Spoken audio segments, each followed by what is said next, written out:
Good morning. Gyandoot 2.0 में आप सभी का स्वागत है।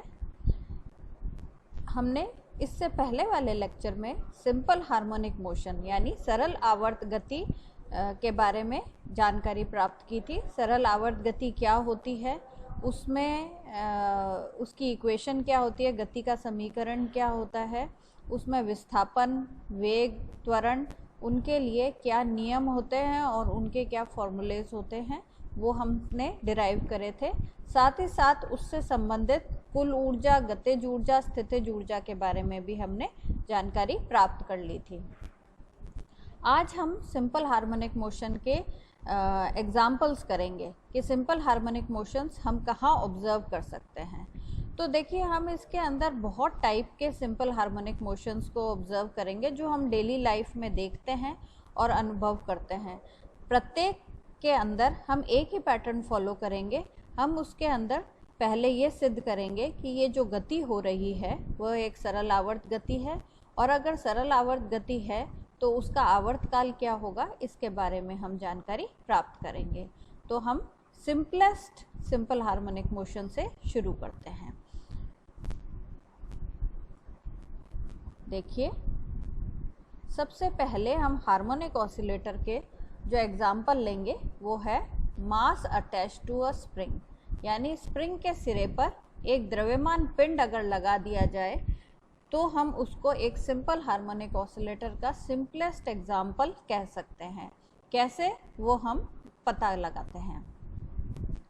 आपको चित्र में दिखाई दे रहा है, चित्र में एक स्प्रिंग लगी हुई है जिसमें एक सिरा एक दृढ़ आधार से जुड़ा हुआ है और दूसरा सिरा एक द्रव्यमान से जुड़ा हुआ है, और ये क्षैतिज रखी हुई है। पिंड जो है वो क्षैतिज तल पे रखा हुआ है, यानी हॉरिजॉन्टल प्लेन पर रखा हुआ है।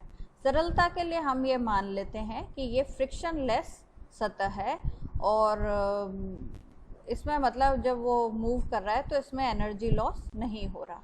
ऐसी स्थिति में हम अब क्या करते हैं, मास को थोड़ा सा स्ट्रेच करके छोड़ देते हैं। हमने क्या करा, इसको इस दिशा में थोड़ा सा स्ट्रेच किया और उसको छोड़ दिया। तो इस दिशा में स्ट्रेच करने के कारण क्या होगा, ये एक बार यूँ स्ट्रेच होगा और फिर उसके बाद वापस पीछे की तरफ जाएगा और इस तरीके से ये दोलन करना प्रारंभ कर देता है। तो इसके अंदर हम जानते हैं कि स्प्रिंग में एक हमेशा एक प्रत्यानयन बल विस्थापन के अनुक्रमानुपाती होता है। अब यदि किसी क्षण पिंड पर विस्थापन x हो तो हुक के नियम के अनुसार हम लिख सकते हैं प्रत्यानयन बल जो होता है F बराबर -kx होता है, जहाँ k जो है वो स्प्रिंग नियतांक है। और ऋण चिन्ह क्या प्रदर्शित कर रहा है, ऋण चिन्ह यह प्रदर्शित कर रहा है कि प्रत्यानयन बल विस्थापन के विपरीत दिशा में उत्पन्न होता है। तो अब इसी इक्वेशन के अंदर हम क्या कर सकते हैं कि त्वरण को अगर हम d2x/dt² से रिप्रेजेंट करें तो m द्रव्यमान की गति के कारण हम F की जगह न्यूटन के नियम से लिख सकते हैं m × a, और a को मैं लिख सकती हूँ d2x/dt²। तो मैंने इस तरीके से लिख दिया। अब इसको m को हम राइट हैंड साइड में ले जाते हैं तो आपकी इक्वेशन बन जाएगी d2x/dt² = -k/mx। अगर हम इसको वापस लेफ्ट हैंड साइड में ले जाएं तो आपको एक डिफरेंशियल इक्वेशन मिलती है d2x/dt² + k/m x = 0। अब अगर आप ये देखें तो ये एक सरल आवर्ती दोलक के अवकल समीकरण के समतुल्य ही है। इसलिए हम ये कह सकते हैं ये जो मोशन हो रहा है स्प्रिंग के अंदर द्रव्यमान को थोड़ा सा स्ट्रेच करके छोड़ देने के कारण वह जो दोलन है वह सरल आवर्ती दोलन है। अगर सरल आवर्ती दोलन है तो उनका आवर्तकाल क्या होगा, आवर्तकाल हमने पढ़ा था इससे पूर्व में, t जो होता है वो क्या होता है, t हमेशा 2π/ω होता है। ठीक है, t बराबर हम लिख सकते हैं 2π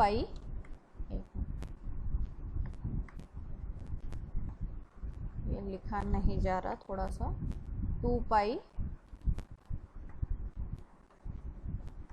अपॉन ओमेगा।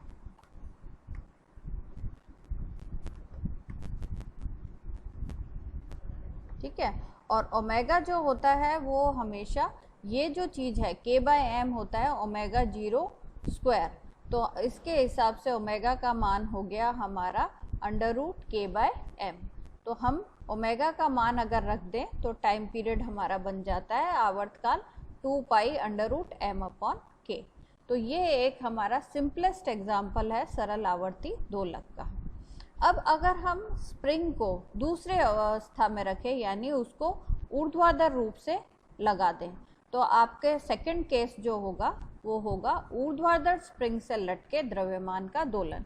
यानी अब हम ये चेक करेंगे कि अगर मान लो किसी स्प्रिंग को वर्टिकली टांग दिया जाए और उस पर कोई द्रव्यमान लटका दिया जाए और उसको थोड़ा सा स्ट्रेच करके छोड़ा जाए, तो क्या वो दोलन सरल आवर्ती होंगे। तो इसके लिए हमने क्या ले लिया, एक भारहीन हमने स्प्रिंग ले ली जिसकी लंबाई L है, उसे एक दृढ़ आधार से हमने क्लैंप कर लिया और उसके ऊपर एक m द्रव्यमान का पिंड लटका दिया। अब जैसे ही आप पिंड को लटकाओगे तो उसका स्वयं के भार के कारण थोड़ी सी स्प्रिंग खिंच जाती है, तो वो प्रारंभ में जो वृद्धि हो गई स्प्रिंग की वो मान लीजिए y0 है। अब हम क्या करते हैं, स्प्रिंग में थोड़ा सा एक्स्ट्रा हम विस्थापन देके उसको छोड़ देते हैं, तो उसमें एक प्रत्यानयन बल लगने लगता है वर्टिकल दिशा में और वो विस्थापन के समानुपाती होगा। अब देखिए, प्रारंभ में आपके पास एक ऊर्ध्वाधर क्लैंप से आपने एक स्प्रिंग को टांग दिया जिसकी लंबाई L है, फिर हमने एक द्रव्यमान लटकाया, इस कारण से स्प्रिंग थोड़ी सी लंबी हो गई L प्लस y0। उसके बाद आपने उसको थोड़ा सा विस्थापन देके छोड़ दिया, यानी वो विस्थापन का मान था y। प्रारंभ में प्रत्यानयन बल F बराबर माइनस k बाय y0 होगा जब हमने इसको एक्स्ट्रा विस्थापन नहीं दिया, केवल द्रव्यमान लगाया है। ठीक है, इसमें क्योंकि त्वरण जो m के कारण त्वरण है वो हमने दिया नहीं है, इसलिए वो 0 के बराबर है। ऐसी स्थिति में ये जो प्रत्यानयन बल है वह किसके बराबर होगा, वह इस जो द्रव्यमान आपने लटकाया है इसके भार के बराबर होगा, यानी m इंटू जी के बराबर होगा। तो हम लिख सकते हैं k y0 is equals to mg। इससे हम k का मान प्राप्त कर लेंगे, k का मान हो जाएगा mg अपॉन y0। अब हमने क्या करा, थर्ड स्थिति को लेते हैं जहां हमने m को y दूरी तक खींच के छोड़ दिया और वह दोलन प्रारंभ करता है।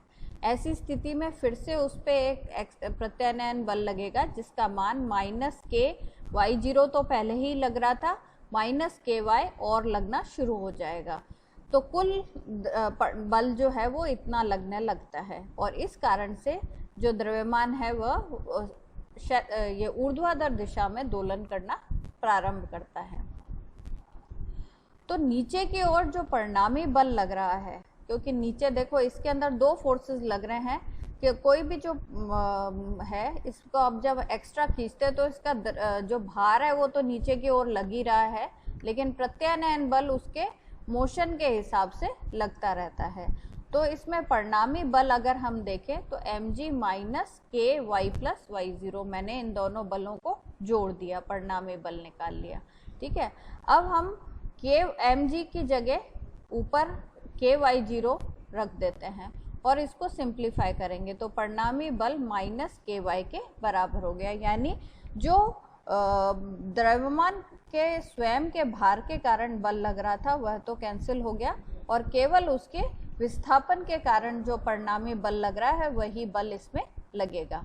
अब इसके अंदर भी हम f डैश को m d square Y by D T square के फॉर्म में लिख सकते हैं न्यूटन के नियम से, क्योंकि ये y दिशा में इसका विस्थापन है, इसलिए हमने यहाँ पर x की जगह y ले लिया, इज इक्वल्स टू माइनस के वाई हो गया।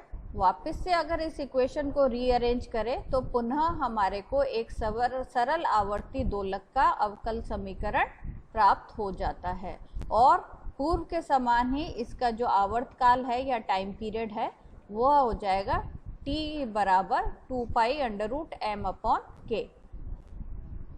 अब k का मान हमने ऊपर निकाल लिया था, ये देखिए k का मान था mg अपॉन y0। तो उस हिसाब से अगर हम k का मान यहाँ रख देते हैं तो हमारे पास टाइम पीरियड आ जाता है 2 pi under root y0 upon g। तो y0 अगर हम विस्थापन का मान निकाल ले तो हम बड़ी आसानी से इस स्प्रिंग के ऊपर जब m द्रव्यमान लटकाया जाता है तो उसका आवर्तकाल कितना होगा वह हम ज्ञात कर सकते हैं। अब इसी स्प्रिंग का एक और केस ले लेते हैं जिसमें हमने दो समानांतर स्प्रिंग ली हैं। तो अगर हम दो समानांतर स्प्रिंग लेते हैं तो हम दो प्रकार के कंडीशन लगा सकते हैं। एक बार तो हमने दो स्प्रिंग को एक दृढ़ आधार से कस लिया ऊर्ध्वाधर दिशा में और एक भार हमने m उन दोनों स्प्रिंग के सहायता से लटका दिया। दूसरी स्थिति ये हो सकती है कि हम दोनों स्प्रिंग को अलग अलग दो दृढ़ आधारों से जोड़ ले और m द्रव्यमान को बीच में लगा दे चित्र में दिखाए अनुसार।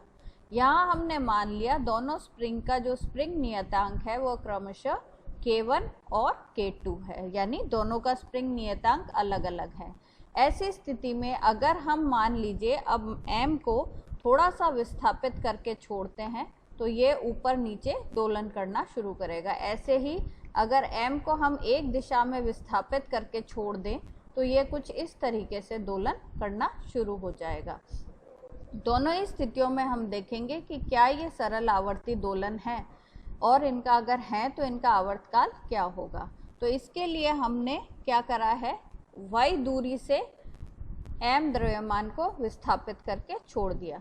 जब हम y दूरी से विस्थापित करते हैं तो देखो ये भी उतनी y दूरी से विस्थापित होगी, ये भी y दूरी से विस्थापित होगी, लेकिन दोनों के अंदर लगने वाला प्रत्यानयन बल अलग अलग होगा।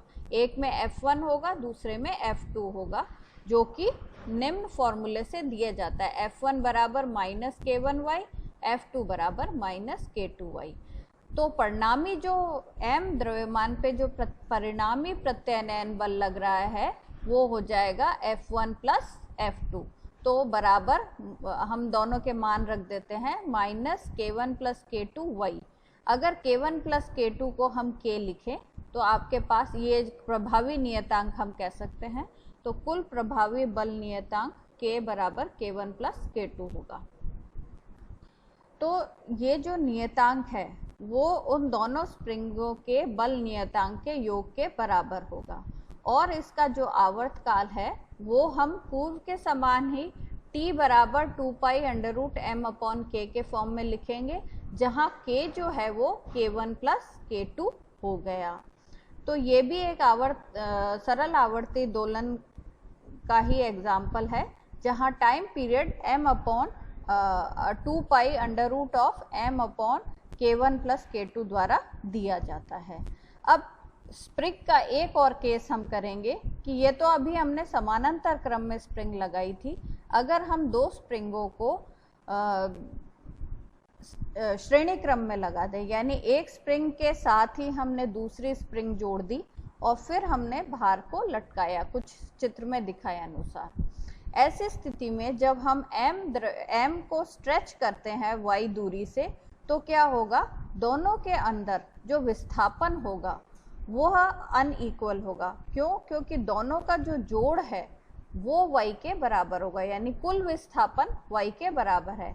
ऐसी स्थिति में हम मानते हैं स्प्रिंग में पहली स्प्रिंग में विस्थापन y1 और दूसरे में y2 है, तो y जो है वो y1 प्लस y2 के बराबर होगा। तो अगर हम बल नियतांक का सूत्र लगाएं तो F बराबर minus K1 y1 is equals to F बराबर माइनस K2 y2 होगा। वो इसलिए क्योंकि इसके ऊपर लगने वाला जो बल प्रत्यानयन बल है वह दोनों स्प्रिंग में समान है श्रेणी क्रम में होने के कारण। अगर हम इसका प्रभावी बल नियतांक K मान ले तो रिजल्टेंट जो फॉर्मूला है वो F बराबर माइनस KY होना चाहिए।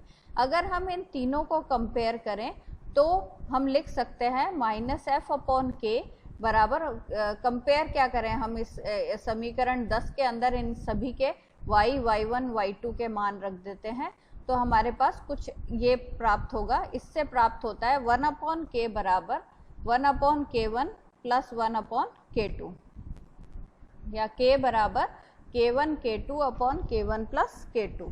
यानी इसमें जो प्रभावी बल नियतांक है वह बल नियतांकों के व्युत्क्रमों का योग है।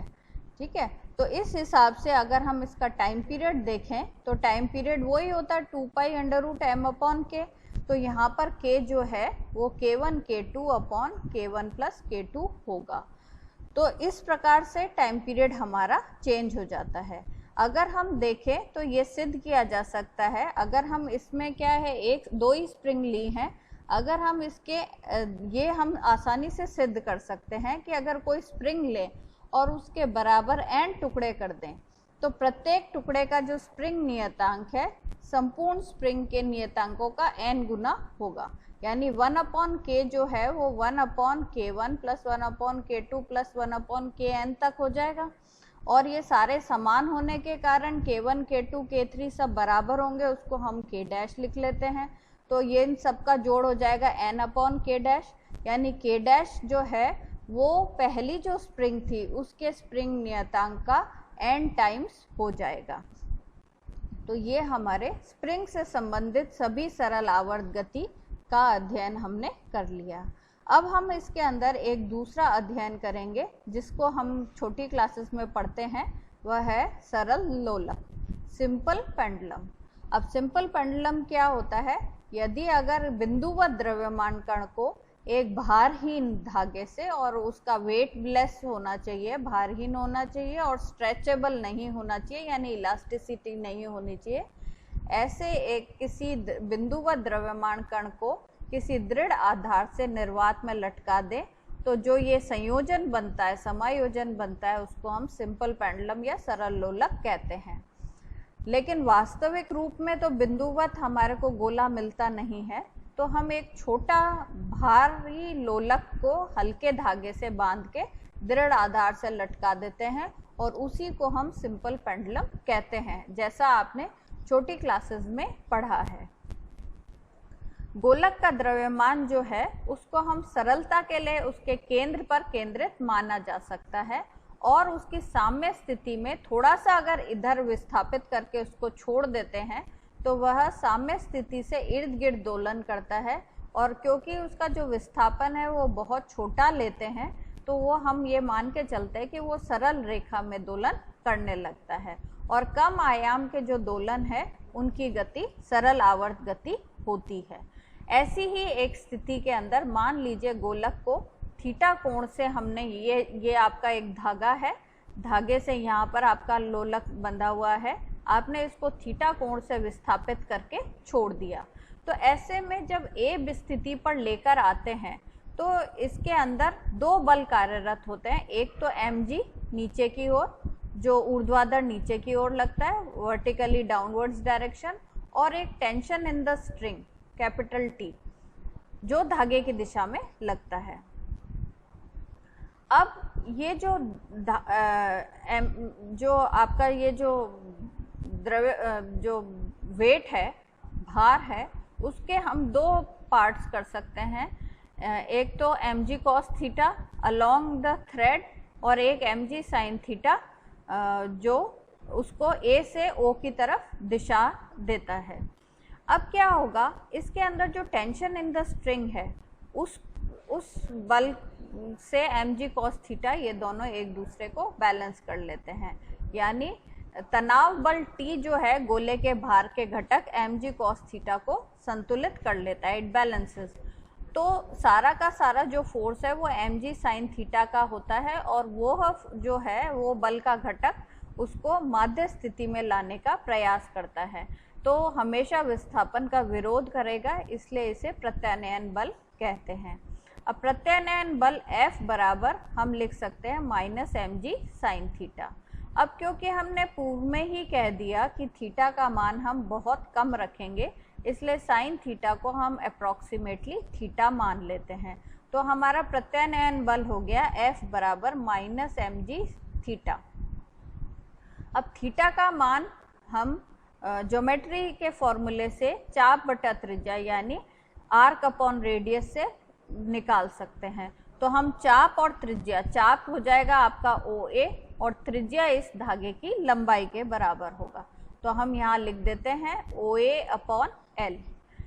तो आपका OA का मान अगर हम x माने तो -gx अपॉन L आ गया, है ना। और ये हम क्योंकि इसका विस्थापन बहुत ज़्यादा कम है इसलिए हम इसको सरल रेखीय विस्थापन मान सकते हैं। तो हम यहाँ देखें तो त्वरण जो है d2x अपॉन dt² जो है वो x के डायरेक्टली प्रोपोर्शनल हो गया विद द माइनस साइन, जो कि सरल आवर्त गति का आवश्यक प्रतिबंध है। इसलिए हम कह सकते हैं सरल लोलक की जो गति है वह सरल आवर्त होती है। अब अगर हम इसको उससे सिंपल हार्मोनिक मोशन की इक्वेशन से कंपेयर करें तो हम पाते हैं कि ω02 का जो मान है वो g/L के बराबर होगा इस स्थिति में। तो टाइम पीरियड हमारा होता है 2π/ω0। तो सरल लोलक की अवस्था में टाइम पीरियड 2π√L/g के बराबर होता है, यानी L तो लोलक की प्रभावी लंबाई और g उस स्थान का एक्सेलरेशन ड्यू टू ग्रेविटी है। और इसमें आयाम एम्पलीट्यूड पर निर्भर नहीं करते और दोलन जो होते हैं वो समकालिक होते हैं।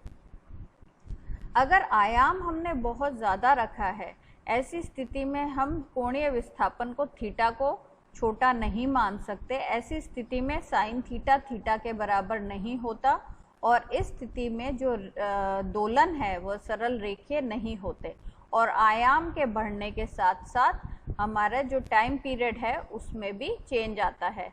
ऐसी स्थिति में जो टाइम पीरियड का फॉर्मूला है वो कुछ इस प्रकार से दिया जाता है साइन के फॉर्मूले से, और ऐसे जो ऑसिलेशंस हैं उनको हम एन हार्मोनिक या अप्रसमवादी दोलन कहते हैं। यहाँ हम इन दोलनों के बारे में नहीं पढ़ रहे, हम केवल सिंपल हार्मोनिक ऑसिलेशंस के बारे में ही जानकारी प्राप्त कर रहे हैं। एक और पेंडुलम का हम इस लेक्चर में पढ़ेंगे, वह है कंपाउंड पेंडुलम। कंपाउंड पेंडुलम भी वैसे हम 12th क्लास में एक बार पढ़ लेते हैं, 12th या 11th में, लेकिन यहाँ हम सिंपल हार्मोनिक मोशन के हिसाब से पढ़ेंगे। कंपाउंड पेंडुलम हम पिंड लोलक हम कहते हैं ऐसे दृढ़ पिंड को जिसको एक एक्सिस से, क्षैतिज अक्ष से हम उसको लटका के ऊर्ध्व तल में स्वतंत्रता पूर्वक दोलन कराएं।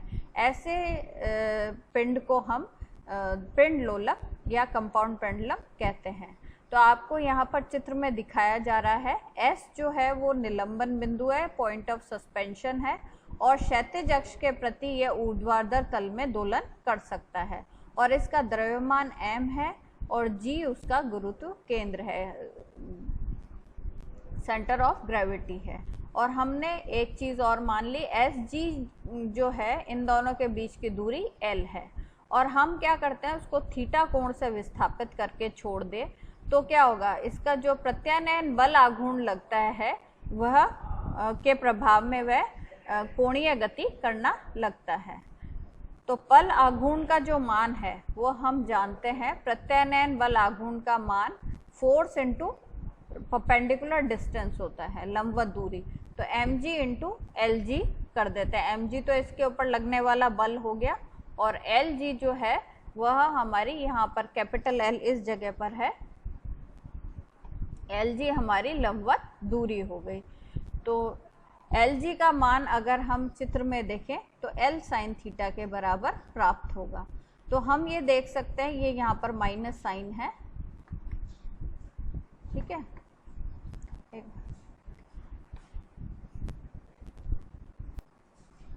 तो हम इसके अंदर Lg का जो मान है वो L साइन थीटा के बराबर है, इसके बराबर हम समझ सकते हैं। यहाँ पर अगर हम देखें तो पूर्व के समान ही ये L साइन थीटा के बराबर प्राप्त होगा।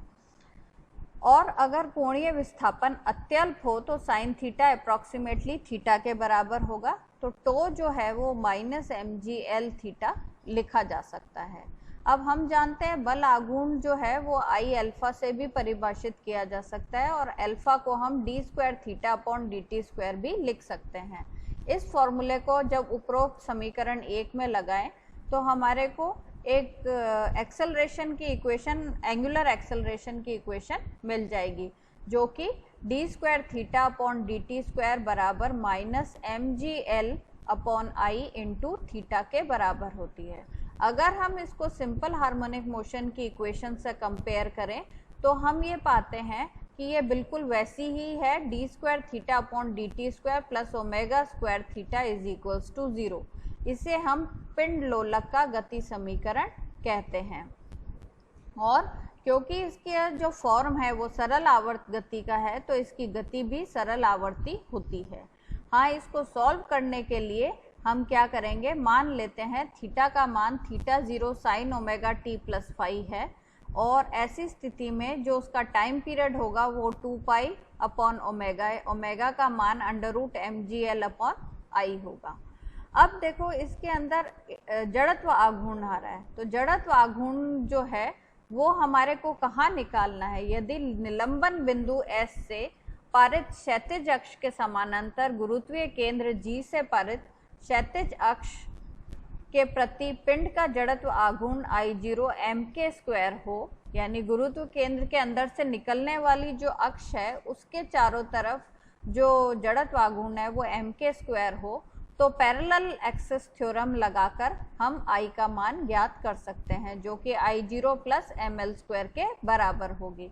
I0 का मान रख देने से हमारे को I का मान m के स्क्वायर प्लस l स्क्वायर प्राप्त हो जाता है। इसे हम t के समीकरण में रख के रीअरेंज करें तो हमारे को t प्राप्त होता है 2 pi under root k square by l plus l upon ji.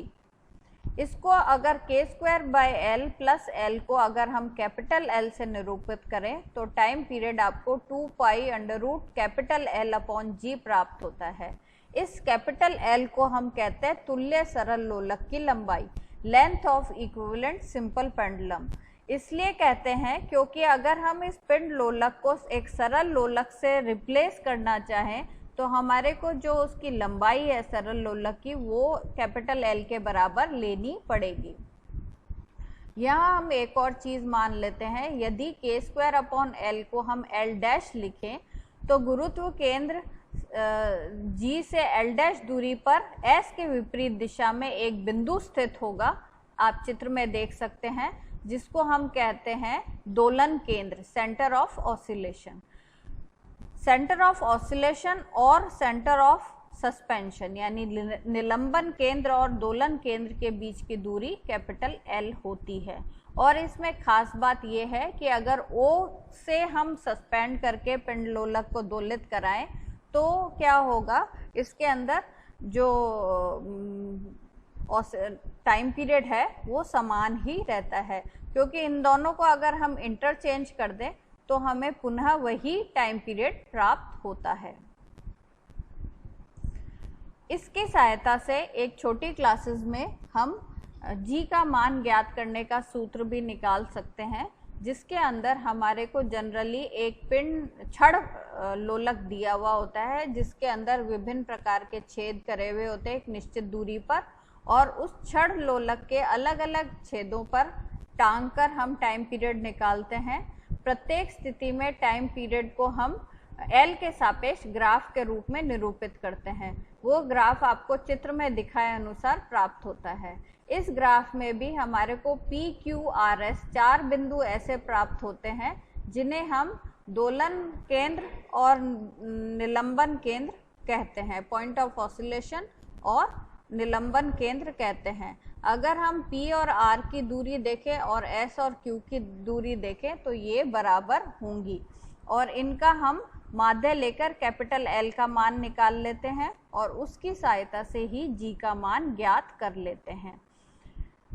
A और B बिंदु ऐसे बिंदु है जहां पर k square upon L L के बराबर हो जाता है, या हम कहें k का मान L के बराबर हो जाता है। ऐसी स्थिति में इन दोनों बिंदुओं के बीच की दूरी 2k के बराबर प्राप्त होती है। तो ये जो 2k वाली जो स्थिति है यहाँ पर जो आवर्तकाल प्राप्त होता है वह हमारा न्यूनतम आवर्तकाल होगा। तो कुछ इस तरीके से हम कंपाउंड पेंडुलम को भी एक सरल आवर्ती दोलक की तरीके से मान सकते हैं, और इसमें होने वाले जो ऑसिलेशन है वो सरल आवर्त गति का ही एक उदाहरण है। तो हमने कुछ इस लेक्चर में कुछ सरल आवर्त गति के उदाहरण पढ़े। अभी हम कुछ और उदाहरण पढ़ेंगे नेक्स्ट लेक्चर में। धन्यवाद।